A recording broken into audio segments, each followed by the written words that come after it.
আমাদের অনেকেরই আছে, এটা আমার একার কথা না। আমার নানির বয়স এখন, আল্লাহ তাকে আফিয়াত দান করেন, সেহাত দান করেন, নেখায়াত দারাজ করেন। আমার নানির বয়স এখন 75 বছর। 75 বছর। বিয়ে হয়েছিল কত বছর বললাম? 12-13।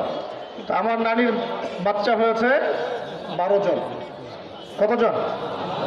সবই নর্মাল, সিজারও করতে হয় নাই। এখন তো দেখা যায় 2টা দিলেই খালাস, 3 নম্বরে গিয়ে আর পারা যায় না। প্রথমটাই সিজার হয়। আর বিয়েও করে তারা দেখা যায় 20-এ, 25-এ, কেউ 30-এ, কেউ বলে মাস্টার্স পাস করে তারপরে বিয়ে করবে, মেয়েদের কথা আর কি। আর ছেলেদের তো এই পড়াশোনার 20 বছর, চাকরি খুঁজতে আরও 10 বছর, 30-35 শেষ হয়ে যায়, তারপরে ওদেরকে বিয়ে করতে হয়। তো এটা আসলে জুলুম। এটা কি?